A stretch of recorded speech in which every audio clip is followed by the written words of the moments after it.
శ్రోతలందరికీ నమస్కారం. ఇప్పుడు వినబోయే కథ పేరు తానొకటి తలిస్తే. రచించిన వారు శ్రీమతి దాసరి శివకుమారి గారు. కథ విందాము. బయోడేటా తయారు చేశావు, కానీ మన అమ్మాయి పుట్టిన తేదీ పెళ్లి సంబంధాలప్పుడైనా కరెక్ట్గా వేస్తే బాగుంటుంది అరుంధతి అన్నాడు భర్త. స్కూల్లోనూ కాలేజీలోనూ అంతా ఇదే తేదీ ఉంటుందిగా, ఇప్పుడు మారిస్తే ఏం బాగుంటుంది? మ్యారేజీ బ్యూరోలకిచ్చే దానికి మాత్రం మార్చటం ఎందుకు? అలా చెప్తే మన అమ్మాయి వయసు ఇంకో 2 ఏళ్లు పెరుగుతుంది. జాగ్రత్త గల పిల్ల కాబట్టి దాని వయసు కనబడకుండా మెయింటైన్ చేసుకుంటోంది అంటూ తాను తయారు చేసిన వివరాలు మరోసారి చూసుకుని అరుంధతి తృప్తిపడింది. ఆ తర్వాత మ్యారేజీ బ్యూరోకి పంపింది. ఇక ఆ రోజు నుండి తానే ఫోన్లు చేసి తెలిసిన వాళ్లకు, బంధువులకు చెప్పసాగింది. మా అమ్మాయి శిరీష తెలుసుగా, పోలారిస్ కంపెనీ చెన్నై బ్రాంచ్లో ఉద్యోగం చేస్తోంది. హెచ్ఆర్ కదా, దాదాపు ₹1,00,000 జీతం తెచ్చుకుంటోంది. మా అమ్మాయికి మేము ఎప్పుడు పెళ్లి చేస్తామంటామోనని బోలెడు మంది కాచుకుని కూర్చున్నారు. చిన్నపిల్ల అని మేం ఆగితే మంచి పొజిషన్కి వెళ్ళాకే పెళ్లి అని నా కూతురు అన్నది. ఇప్పటికైనా ఒప్పుకో తల్లి అని నా కూతుర్ని ఎంతో బతిమాలితే ఇప్పుడు ఒప్పుకున్నది. శిరీష ఒప్పుకోగానే నీ చెవిన వేస్తున్నాను పిన్ని. బాబాయికి ఎవరైనా తెలిసిన వాళ్ళుంటే చెప్పమను. మా కాబోయే అల్లుడు అందంగా, తెల్లగా, దర్జాగా ఉండాలి. ఆస్తిపాస్తులు, మంచి ఉద్యోగం ఉండాలి. ఆ పిల్లవాడి తల్లిదండ్రులు కూడా ఉద్యోగాలు చేసుకునే వాళ్ళు. వాళ్లకు ఒక్కడే కొడుకు అయితే బాగుంటుంది. తల్లిదండ్రులు ఉద్యోగస్తులైతే కొడుకు డబ్బుకు ఆశపడకుండా ఉంటారు. ఇవన్నీ దృష్టిలో పెట్టుకుని పెళ్లి కొడుకును చూడండి పిన్ని. చిన్నా చితక సంబంధాల జోలికి అస్సలు పోవద్దు. మా స్థాయి నీకు తెలుసుగా పిన్ని అంటూ తనకు పిన్ని వరసయ్యే ఆమెకు వివరించి చెప్పింది అరుంధతి. ఏం చేస్తున్నారు? అరుంధతి, ఖాళీగానే ఉన్నారుగా అంటూ పక్కింటి సుజాత వచ్చి కూర్చుంది. ఆ, ఖాళీగానే ఉన్నాను, రండి అంటూ సుజాతను ఆహ్వానించింది. కాసేపు పిచ్చాపాటి అయిపోయాక ఇద్దరు తమ కూతుళ్ల పెళ్లిళ్ల గురించి మాట్లాడుకున్నారు. అరుంధతి మొదలుపెట్టింది. సుజాత గారు, పెద్ద ఇల్లు కాకపోతే నాకు నా కూతురికి అస్సలు నచ్చదు. తన పెళ్ళవ్వగానే 3 బెడ్రూమ్ ఫ్లాట్లోకే మా అమ్మాయి చేత కాపురం పెట్టిస్తాం. ఈ రోజుల్లో ఎలాగో సొంత కారున్న పెళ్లి కొడుకే వస్తాడు, అది కూడా ఏ ఫోర్డ్ కారు అయితే. కానీ నా కూతురికి నచ్చదు. అత్తవారింట్లో మా అమ్మాయిని కన్న కూతుర్లా చూడాలి. అసలు పెళ్లి కుదిరి ఎంగేజ్మెంట్ రోజునే డైమండ్ నగల సెట్టు పెట్టగలగాలి. చాలా నగలు మీరే చేయించానన్నారుగా అరుంధతి, ఇంకా అత్తగారు పెట్టాలంటారేమిటి? మీరు భలేవారే సుజాత గారు. మీ స్థాయిలో అయితే పెట్టరేమో, కానీ మా స్థాయి వాళ్ళు నగలు పెట్టకుండా ఎందుకుంటారు? మేము చేయించినవి, వాళ్ళు పెట్టేవి అన్నీ నా కూతురు మార్చి మార్చి పెట్టుకుంటుంది. డైమండ్ నగలు పెట్టలేని వాళ్ల సంబంధం మేము అస్సలు చేసుకోం. ఏమోనండి అరుంధతి గారు, మీలాగా మేము పెద్ద పెద్ద కోరికలేం పెట్టుకోవటం లేదు. మా అమ్మాయి TCS హైదరాబాదులోని గచ్చిబౌలి బ్రాంచ్లో పనిచేస్తుంది. కుదిరితే ఈ సంవత్సరమో వచ్చే సంవత్సరమో పెళ్లి చేద్దాం అనుకుంటున్నాం. కుర్రాడు మంచివాడై ఫ్యామిలీ కూడా మంచిదైతే చాలు. ఆ అబ్బాయి కూడా ఏదైనా కాస్త పేరున్న కంపెనీలోనే ఉద్యోగం చేస్తూ ఉంటే చాలనుకుంటున్నాను. మా అమ్మాయి కూడా పెద్ద షోకిళ్ళు పోయే రకం కాదు. చిన్నప్పటి నుండి పెరిగిన వాతావరణంలేండి సుజాత గారు. మా అమ్మాయివన్నీ ఖరీదైన అలవాట్లు అన్నది మురిపెంగా. కాసేపు కూర్చుని సుజాత వెళ్ళిపోయింది. ఆ రోజు స్నేహితురాలు సరితకు ఫోన్ చేసింది అరుంధతి. చూడు సరిత, నేను సంబంధం చూడమన్నమాట నిజమే. నువ్వు మొన్న చెప్పిన అబ్బాయి IIT ఖరగ్పూర్లో బీటెక్, ఎంటెక్ పూర్తి చేశాడు. తెలివి గలవాడే, ఒప్పుకుంటాను. కానీ ఇప్పుడు అతనికొచ్చే ప్యాకేజీ అంత ఎక్కువేం కాదు. అది తప్పితే వెనకాల ఆస్తిపాస్తులు పెద్దగా లేవు. తెలివిగలవాడు ముందు ముందు బాగా సంపాదిస్తాడు అంటున్నావు నువ్వు. వాళ్లది మరీ మధ్యతరగతి కుటుంబం. వాళ్ల అలవాట్లు కూడా అలాగే ఉంటాయి. చూసి చూసి డబ్బు ఖర్చు పెట్టుకోవటం ఇలా. కానీ నా కూతురు ధారాళంగా ఖర్చు పెడుతుంది. ఆ వచ్చేవాడు పైసా పైసా లెక్క పెట్టుకుని ఖర్చు పెడుతూ ఉంటే నా కూతురు చిన్నపుచ్చుకుంటుంది. నువ్వు ఎన్నైనా చెప్పు సరిత, డబ్బు అంతగా లేని వాళ్ళు ఒదిగొదిగి ఉంటూ చిల్లర మనుషుల్లా అనిపిస్తారు. నా కూతురు ఉద్దేశం కూడా ఇదే. దాని మనసును మేము కష్టపెట్టలేం. ఈ సంబంధం కాదులే, మరో పెద్ద సంబంధం ఉంటే చెప్పు, ఉంటాను అంటూ ఫోన్ పెట్టేసింది అరుంధతి. ఈ అరుంధతి డబ్బు పిచ్చిలో పడి కొట్టుకుపోతోంది. తన కూతురికి కూడా ఇవే బుద్ధులు నేర్పినట్లుంది. ఆ పిల్లైనా పెద్ద ఉద్యోగం చేస్తున్నది, కానీ పెద్ద మనసులు కలిగినది కాదు. తాను చెప్పిన సంబంధం తాలూకు చంద్రశేఖర్ కుటుంబమంతా చాలా మంచివాళ్లు. చిన్నప్పటి నుండి బాగా తెలివిగా ఉంటాడు, బాగా చదువుకున్నాడు. అతను ఇప్పుడు 15 లక్షల ప్యాకేజీ తీసుకుంటున్నాడు. ముందు ముందు ఇంకా పెరుగుతుంది. ఇవన్నీ అరుంధతి అస్సలు ఆలోచించటం లేదు. ఒకేసారి పెద్ద కారు, బంగళా, ఏ 25-30 లక్షల ప్యాకేజీ తీసుకునేవాడు కావాలని, అచ్చం సినిమాల్లో లాగా జరిగిపోవాలని తల్లి కూతుళ్ళు ఊహించుకుంటున్నారు. అదేమంటే మాలాంటి ధనవంతుల ఆలోచనలు ఇలాగే ఉంటాయి అంటుంది. ఇంతటి వాళ్లను ఒప్పించాలి అనుకోవటం నాదే మూర్ఖత్వం అవుతుంది అనుకున్నది సరిత. రోజులు గడుస్తున్నాయి. మ్యారేజీ బ్యూరో వాళ్ల మీదే అరుంధతి బాగా నమ్మకం పెట్టుకుంది. అదే పనిగా వాళ్లు చెప్పే కబురు కోసం ఎదురు చూడసాగింది. ఆ ఆరాటాన్ని భర్త ప్రకాశ్రావు పసిగట్టాడు. మరీ అంత ఆరాటం పనికిరాదు అరుంధతి, దేనికైనా టైం కావాలి అన్నాడు ప్రశాంతంగా. అరుంధతి తన ప్రయత్నాలు ఏమీ మానలేదు. తన ఉద్దేశాలు చెప్తూ పరిచయస్తులందరికీ తన కూతురికి మంచి సంబంధం ఉంటే చెప్పమని అడుగుతోంది. అబ్బో, అరుంధతి మాటలు నేల విడిచి సాము చేసేటట్లున్నాయి. తన చూపులు నక్షత్ర మండలంలో ఉన్నాయి. మనం ఏం చెప్పినా 1,00,000 వంకలు పెడుతుంది. ఏదైనా సంబంధం ఉందని చెప్పటం కూడా శుద్ధ దండగా అనే ఉద్దేశానికి వచ్చారు వారంతా. ప్రకాశ్రావు మాత్రం తన పరిచయస్తులకెవ్వరికీ ఈ సంగతి చెప్పలేదు. భార్య సంగతి తెలుసు కనుక ఎట్టకేలకు అరుంధతి కోర్కెలకు తగిన సంబంధాన్ని కాకతీయ మ్యారేజ్ బ్యూరో వాళ్లు సెలెక్ట్ చేసి పెళ్లి కూతురు వాళ్లకు, పెళ్లి కొడుకు వాళ్లకు కబురు చేశారు. రెండు వైపుల వాళ్లు ఒక చోట చేరారు. ఆ అబ్బాయి బీటెక్ తర్వాత MBA కూడా చేశాడు. ప్రస్తుతం విప్రో కంపెనీలో చెన్నైలోనే ఉద్యోగం చేస్తున్నాడు. అతని వేతన ప్యాకేజీ కూడా ఆకర్షణీయంగానే ఉంది. అరుంధతి తెగ ఆరాటపడిపోయింది. తన కూతురు, అతను ఇద్దరు చెన్నైలోనే ఉద్యోగాలు చేస్తున్నారు. అతని తండ్రి టెలికాం డిపార్ట్మెంట్లో జేఈ, తల్లి హై స్కూల్ టీచర్. అమ్మయ్య అనుకుంది. ఇల్లు, వాకిళ్ళు, స్థలాలు అన్నీ ఉన్నాయి. మీరేం వర్క్ చేయటం లేదా అని అడిగింది అరుంధతిని పిల్లవాడి తల్లి. కాస్త చిన్నతనంగా అనిపించింది. అదేమీ బయటపడనీయకుండా, పిల్లలిద్దరూ ఏమైనా మాట్లాడుకుంటారేమో, మనం వేరే గదిలో కూర్చుందాం రండి అంటూ బయటికి నడిచింది. అమ్మాయికి తాము కట్నంగా ఏమేం ఇవ్వదలుచుకున్నారో ఇప్పుడే అరుంధతి చెప్పదలుచుకోలేదు. ముందు ఆ అబ్బాయి తన కూతురికి నచ్చాలి. ఆ తర్వాత పిల్లవాడు పనిచేసే చోటుకెళ్ళి ఆ జాబ్ ఎలాంటిదో, ఆఫీస్లో ఆ అబ్బాయి ఎలా ఉంటాడో వగైరాలన్నీ ఆరాలు తీసుకోవాలి. అవన్నీ తమకు నచ్చిన తర్వాత ముందుకు వెళ్ళాలి అనుకుంది. పెళ్లి కొడుకుతో మాట్లాడి శిరీష కూడా బయటకొచ్చింది. ఆ రోజు ఇంకేం మాట్లాడకుండా ఎవరి దారిన వాళ్ళు వచ్చేశారు. పెళ్లి కొడుకు పర్వాలేదమ్మా, బాగా బాధ్యతగానే ఫీల్ అయ్యే రకం. నాతో పెళ్లికి ఇష్టపడే ఈ పెళ్లి చూపులకు వచ్చారు కదా అని అడిగాడు. కాస్త దద్దోజనమే, నాకు బాగా నచ్చాడనుకో అంటూ కితాబిచ్చింది శిరీష. అలాంటి వాళ్ళైతేనే మనం బాగా సుఖపడతాం. తల్లిదండ్రులు కూడా పర్వాలేదు. ఆ అబ్బాయి పనిచేసే ఆఫీసుకు కూడా మీ నాన్నగారెళ్ళి కనుక్కొస్తారు. అప్పుడు ఒక నిర్ణయానికి వచ్చేద్దాం. నాన్నగారు ఎక్కడికో వెళ్ళటం ఎందుకు? నెట్ ఓపెన్ చేస్తే అతని వివరాలు తెలుస్తాయి. అలా కాదులే శిరీష, ఆఫీస్కెళ్ళి చూస్తే అతని ప్రవర్తన ఎలాంటిదో కాస్త అంచనా వేయొచ్చు. ఎవరో ఒకరు తెలిసిన వాళ్ళు కనబడకపోరు, చూద్దాం అంటూ భర్తను ఆ విప్రో బ్రాంచ్ కి పంపింది. అతనిది చాలా సాఫ్ట్ కార్నర్ అని రిపోర్ట్ వచ్చింది. మనం పాజిటివ్ గానే ఉండొచ్చు అరుంధతి అన్నాడు ప్రకాశ్రావు. అరుంధతి మనసు గాలిలో తేలిపోయే తూదిపింజే అయ్యింది. మీకు కూడా అమ్మాయి నచ్చితే మనం ప్రొసీడ్ అవుదామండి అని పెళ్లి కొడుకు వాళ్లకు ఫోన్ చేసింది. మాకు జాతకాల పట్ల నమ్మకం బాగా ఉంది. మీరు అమ్మాయి జాతకం పంపండి. కావాలంటే మా అబ్బాయి జాతకము మీకిస్తాం. మీరు చూపించినా చూపించకపోయినా మేము మాత్రం మా పంతులు గారికి జాతకాలు చూపించాల్సిందే అన్నారు వాళ్ళు. ఇదేదో ముందే చెప్పొచ్చుగా అనుకుంటూ శిరీష పుట్టిన తేదీ, రాశి, పాదాలు అన్నీ వ్రాసి పంపింది. వారం గడిచింది.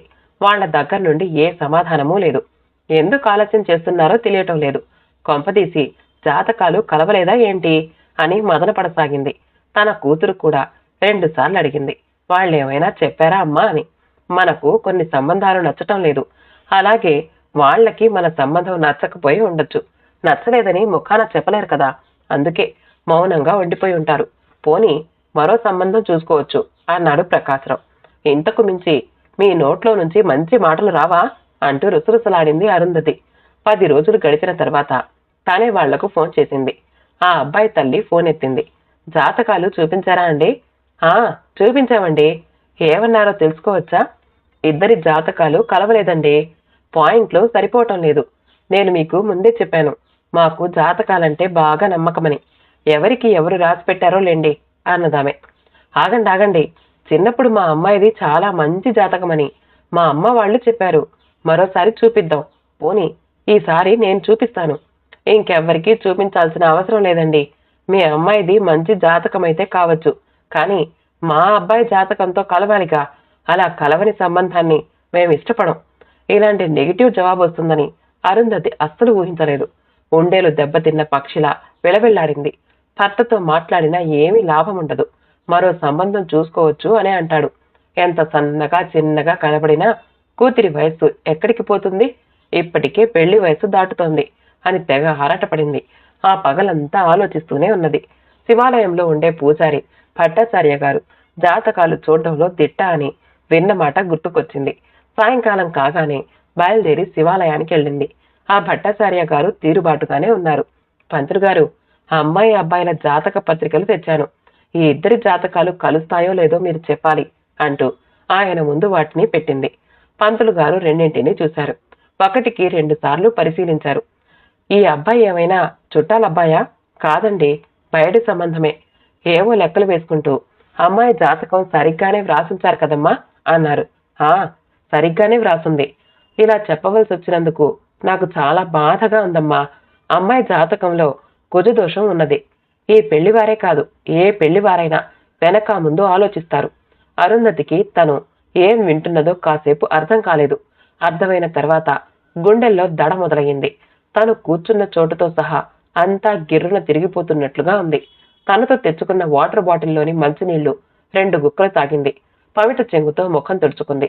పంతులు గారు జాతకాలు వ్రాసి ఉన్న కాగితాలు తిరిగి అరుంధతికిచ్చేశారు. తన చేతిలోని కాగితాల వంక వెర్రిదానిలాగే చూడసాగింది. గతమంతా కళ్ల ముందు కదిరింది.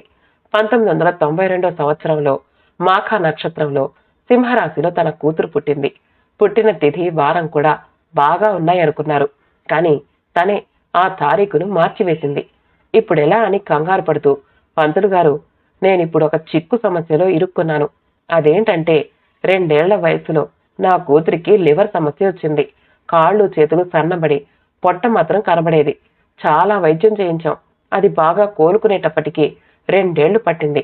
తనకి 5వ సంవత్సరం వచ్చేసింది. తన తోటి పిల్లలు ఎల్కేజీ యూకేజీలు పూర్తి చేసి ఫస్ట్ క్లాస్లోకి వెళ్లారు. నా కూతురేమో నోట్లో వేలు వేసుకుని చప్పరిస్తూ దిక్కులు చూస్తోంది. అనారోగ్య కారణంగా గడిచిపోయిన 2 ఏళ్లు నా కూతురికి తిరిగి ఎలా వస్తాయి? మరేం పర్వాలేదని మా ఆయన ఎంత చెప్పినా నేను వినిపించుకోలేదు. బాగా ఆలోచించి నా కూతురు పుట్టిన తేదీని 1994వ సంవత్సరంగా మార్చాను. ఆ తేదీయే వేసి ఒక కాన్వెంట్లో చేర్పించాం. ఆ తేదీకే పుట్టిన రోజులు చేస్తూ చాక్లెట్లు స్కూల్కు పంపేదాన్ని. క్రమంగా అదే తేదీ ఖరారైపోయింది. భవిష్యత్తులో నా కూతురు ఏదైనా జాబ్లో చేరినా ఏజ్ ఎక్కువన్న సమస్య కూడా రాదు. చాలా తెలివిగా ఆలోచించాను అనుకుని మురిసిపోయాను. ఈ విషయం ఎవరికీ చెప్పలేదు. పెళ్లి విషయంలోనైనా అసలు వయసు చెప్తే మంచిదని నా భర్త సలహా ఇవ్వబోయి కొట్టిపారేశాను. ఇదేం పెద్ద నేరము కాదు, మోసము కాదని వాదించాను. ఇప్పుడు ఇలా అయ్యింది. నా మూలంగా నా కూతురు కుజదోషం ఉన్నదిగా ముద్ర పడిపోతుందేమో. తన అసలు పుట్టిన తేదీ వేరుగా ఉంది. ఆ రోజు ప్రకారం ఏ దోషము లేదు అని చెప్పబోయినా ఎవ్వరూ నమ్మరు. ఇప్పుడే ఇంత పెద్ద అబద్ధం చెప్తున్నారు, ముందు ముందు ఇంకా ఎన్ని చెప్తారో అని మమ్మల్ని తేలిగ్గా చూస్తారు. నా కూతురు కూడా ఎలా అర్థం చేసుకుంటుందో అని భయంగా ఉంది. నాకు నేనుగానే పద్మవ్యూహం పన్నుకుని చిక్కుకుపోయినట్లుగా అనిపిస్తోంది అంటూ వస్తున్న కన్నీళ్లను బలవంతాన ఆపుకుంది. బాధపడకండమ్మా, అంతా సరవుతుందిలే. మీ అమ్మాయి అసలు పుట్టిన తేదీ, వారం, సంవత్సరం, సమయం అంతా కరెక్ట్గా గుర్తుంటే చెప్పండి. ఆ సమయంలో తారాబలం ఎట్లా ఉందో చూస్తాను అన్నారు పంతులు గారు. అన్నీ కరెక్ట్గా చెప్పింది అరుంధతి. కాగితం మీద లెక్కలు వేశారు పంతులు గారు. భేషుగ్గా ఉందమ్మా. సింహరాశి అంటే మంచి పట్టుదల తెగువ ఉన్న అమ్మాయి అవుతుంది అంటూ మెచ్చుకున్నారు. కానీ ఏం లాభం? ఒక ముళ్ళ వలయాన్ని తానే సృష్టించింది. ఇప్పుడు దాంట్లో నుంచి ఎలా బయటపడాలా అని ఆలోచిస్తూ పంతులు గారికి నమస్కారం చేసి ఇంటికొచ్చేసింది. భర్త ఇంకా ఇంటికి రాలేదు. అతని కోసం ఎదురు చూస్తూ ఉండగానే ప్రకాశం వచ్చాడు. రాగానే కాఫీ కలిపి ఇచ్చింది. కాఫీ కప్పు చేతిలోకి తీసుకుంటూ భార్య వంక చూస్తే ఆమె వాలకంలో ఏదో తేడా కనిపించింది. ప్రకాశరావుకి గాలి తీసిన బెలూన్ లాగా ఉంది. ఏంటలా డల్గా ఉన్నావు? ఇంకా ఆ సంబంధం గురించి ఆలోచిస్తున్నావా అని అడుగుతూ ఉంటే అరుంధతికి కన్నీళ్లొచ్చేశాయి. మీరు చెప్పినా వినకుండా నేనే అతి తెలివికి పోయాను. నేను చేసిన పనికి ఏం జరిగిందో తెలుసా అంటూ పంతులు గారు చెప్పిన విషయం తెలియజేసింది. మన అమ్మాయి వయసు దాచటం ఒక తప్పు. అది నేరమవుతుంది కూడా. బాగా ఆస్తిపాస్తులు, పెద్ద ఉద్యోగం, ఇంకా ఏవేవో కావాలి అనుకుని ఊరికే పరుగులు పెట్టాం. ఇప్పుడు మనం చేసిన పనిని అర్థం చేసుకునే పెద్ద మనసు కలిగిన వాళ్ళు కావాలి. ఎవరో ఒకరు ఉండకపోరు. నువ్వేం కంగారు పడకు. కూతురి వయస్సు 2 ఏళ్లు దాచాలన్న ఆరాటంలో ఎంత తెలివి తక్కువ దన్నయ్యాను.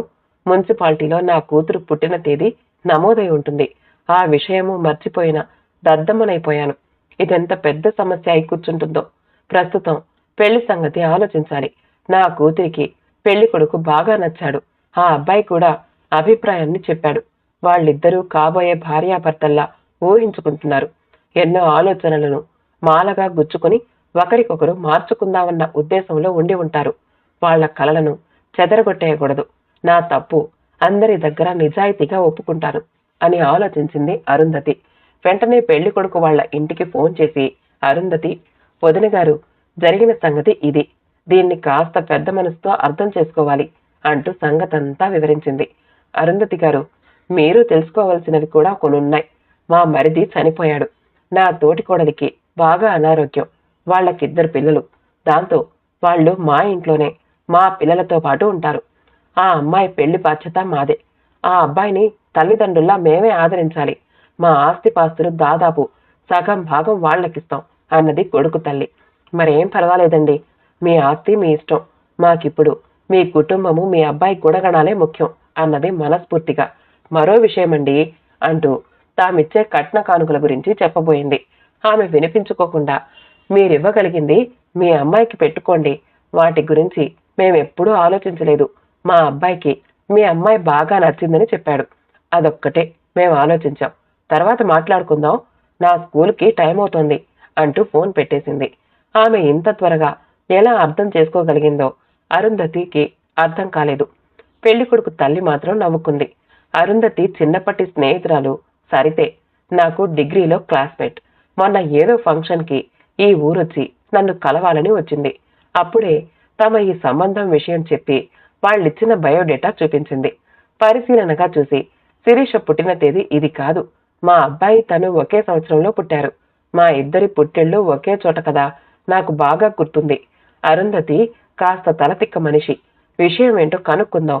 మీరింతవరకు జాతకాల జోలికి వెళ్ళలేదు కదా. ఇప్పుడు జాతకం పంపించండి అని అడగండి. జాతకాలు కలవాలి అని కూడా చెప్పండి. విషయం బయటికొస్తుంది. బాగా నచ్చిన సంబంధం కనుక అరుంధతి అంత తేలిగ్గా వదులుకోదు అంటూ సలహా ఇచ్చి వెళ్ళింది. తాను జాతకం ఎవరికీ చూపించకుండానే జాతకాలు కలవలేదని ఒక చిన్న అబద్ధం ఆడింది. దాంతో కంగారుపడ్డ ఆమె వీళ్ళ దగ్గరకు పరిగెత్తుకు వెళ్ళినట్టుంది. దాంతో అసలు విషయం బయటకొచ్చింది. సరితకి విషయం ఫోన్ చేసి చెప్పాలి అనుకుంది. శుభం. కథ సమాప్తమండి. కథ నచ్చితే మా ఛానల్ని లైక్ చేయండి, షేర్ చేయండి, సబ్స్క్రైబ్ చేసుకోండి. మళ్ళీ కలుద్దాం ఇంకో మంచి కథతో.